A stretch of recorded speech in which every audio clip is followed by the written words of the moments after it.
Good morning student. Class 11 में morphology of flowering plant चला था। सीड उसमें मैं बता रहा था। तो सीड में जो है बेसिकली सीड का स्ट्रक्चर देखेंगे तो सिंपल सीड का स्ट्रक्चर कैसा होता है डाइकॉट का, वो सीड का स्ट्रक्चर देखेंगे तो सीड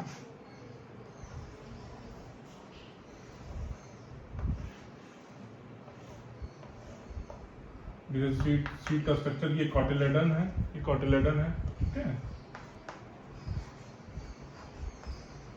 कॉटिलेडन्स है। ये ऊपर वाला पोर्शन होगा, ये प्लीमूल होगा। प्लीमूल आगे चल के ये जर्मिनेट होगा, क्या स्टेम बनाएगा, शूट सिस्टम बनाएगा। और ये क्या है, रेडिकल है, ठीक है। रेडिकल आगे चल के प्राइमरी रूट बनाएगा, ठीक है। प्राइमरी रूट बनाएगा आगे चल के, ठीक है। और ये प्लीमूल इसके बीच, दिस इज कार्टिलेडनरी नोड, क्या बोलेंगे इसको, कार्टिलेडनरी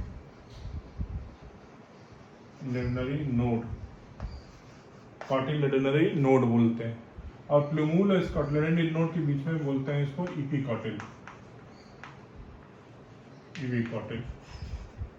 इपिकॉटिल हो गया। और ये रेडिकल और कार्टिलेडनरी नोड के बीच में इसको बोलते हैं हाइपोकॉटिल।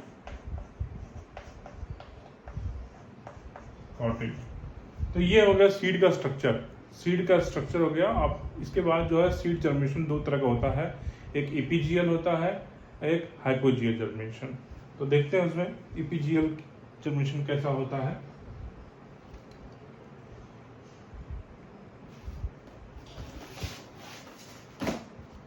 इपीजियल जर्मिनेशन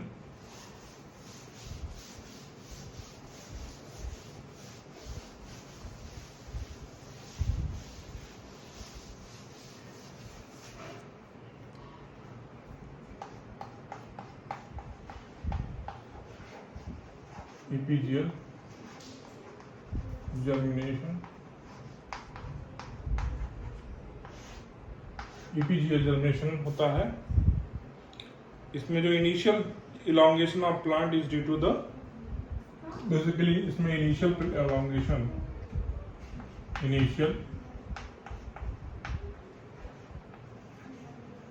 इलॉन्गेशन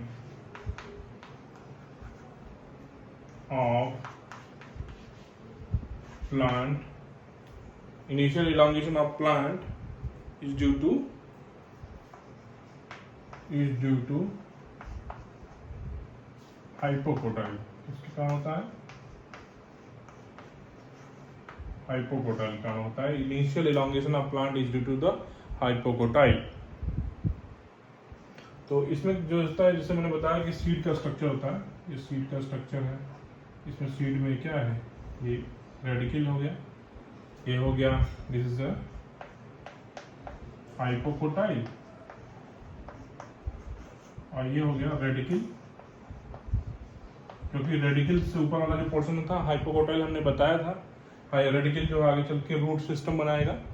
तो हाइपोकोटाइल जो इलॉन्गेट होगा, अगर मान लीजिए इसका स्ट्रक्चर देखेंगे, मान लीजिए ये सरफेस हो गया, सरफेस ऑफ अंडरग्राउंड सरफेस हो गया, और ये सीड पड़ा हुआ, तो आगे चल के ये इलॉन्गेट होके हाइपोकोटाइल इलॉन्गेट होके किस तरह बनाएगा,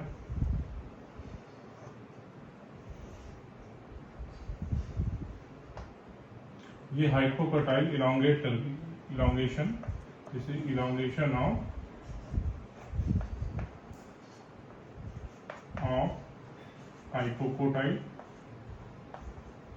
हाइपोकोटाइल इलॉन्गेट हो रहा है। और इसके बाद जो है ये चल के आगे चल के ये सीड जो है अंडरग्राउंड से ऊपर आ जाएगा, इस तरह से अंडरग्राउंड से ऊपर आ जाएगा, और ये इस तरह से ये प्रोफिल्स डेवलप हो जाएंगे, ये रूट सिस्टम डेवलप हो जाएगा इसमें। तो this is elongation of hypocotyl, और सीड जो है ग्राउंड सरफेस से ऊपर आ जाएगा। ये क्या हो जाएगा, दिस इज कॉटिलेडन्स हो जाएंगे, कॉटिलेडन्स हो जाएंगे। ये जो है प्रोफिल्स हो जाएगा, this is prophylls. First leaf form जो होता है उसको बोलते हैं प्रोफिल्स बोलते हैं, और ये कार्टिलेडन्स हो गया है। First leaf form is known as prophylls. ठीक है, तो ये सीड जो है जर्मिनेट किया क्योंकि हाइपोकोटाइल का इलांगेशन हुआ और सीड जो है अंडरग्राउंड जो सरफेस है उससे ऊपर आ गया। पहले क्या सीड क्या था, ये नीचे था, इस अंडरग्राउंड के नीचे था, लेकिन due to elongation of hypocotyl seed comes out of the surface of the soil, तो बाहर आ गया। This is known as epigeal germination. इसके बाद नेक्स्ट आता है hypogeal germination. Next is a hypogeal germination. ये डाइकॉट में होता है mostly. Epigeal germination is in the dicot. इसके बाद हाइपोजियल जर्मिनेशन। हाइपोजियल जर्मिनेशन है ना, hypogeal germination this is present in the example इसमें मोनोकाट होगा। मोनोकोटिलेडन्स प्लांट्स में हाइपोजियल जर्मिनेशन होगा।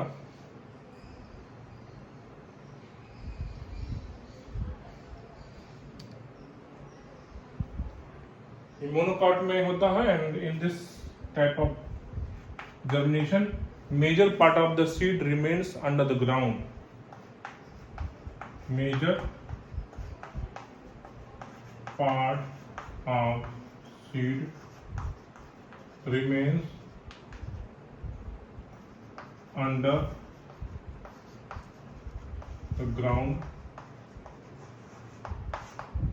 Major part of the seed remains under the ground is a hypogeal germination.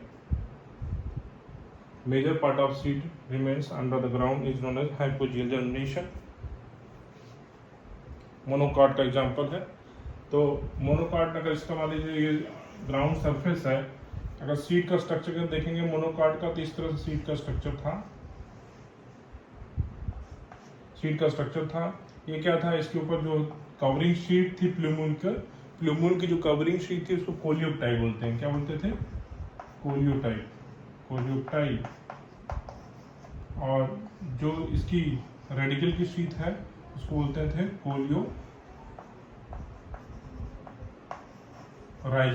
Coleorhiza बोलते हैं। ठीक है, रेडिकल की शीट को कोलियोराइजा बोलते हैं। और उसको इसमें जो है अंडरग्राउंड सरफेस पर अगर मान लीजिए सीड ये है, जैसे सीड है, ये सीड मोनोकॉट सीड है, इसका अंडरग्राउंड सरफेस में जर्मिनेशन होता है। इसमें दो तरह के स्ट्रक्चर बनते हैं इस तरह से।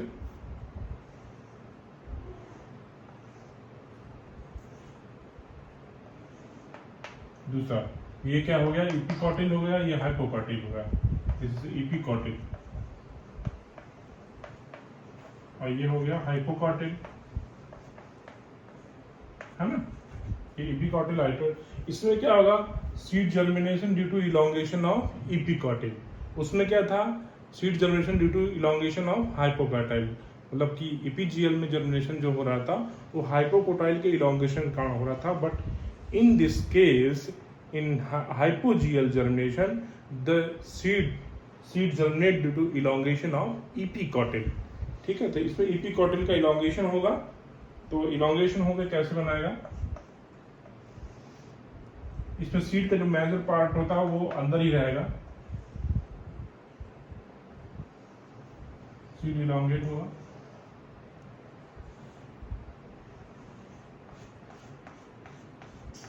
ये फाइब्रस रूट बनाएगा, ये हो गया इपीकॉटिल, ये हाइपोकॉटिल, और ये क्या हो गया, फाइब्रस रूट हो गया। ठीक है, और ये जो है ये इस तरह से शूट सिस्टम डेवलप हुआ इन हाइपोजियल जर्मिनेशन में। मतलब इपीकॉटिल इलोंगेट होके मेजर जो पोर्शन इलोंगेट हो रहा है, इपीकॉटिल इलोंगेट हो रहा है, उसके कारण जो जर्मिनेशन हो रहा है। तो this is a hypogeal germination.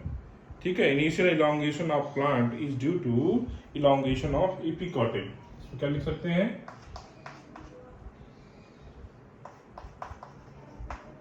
Initial elongation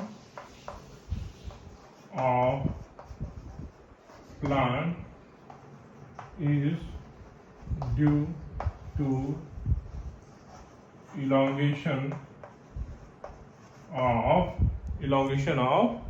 elongation of epicotyl, ठीक है, epicotyl elongation का होगा। तो ये हो गया हाइपोजियल जर्मिनेशन, ठीक है। इसके बाद जो है नेक्स्ट है डिस्पर्सल ऑफ सीड, वो नेक्स्ट लेक्चर में हम पढ़ाएंगे। Thank you.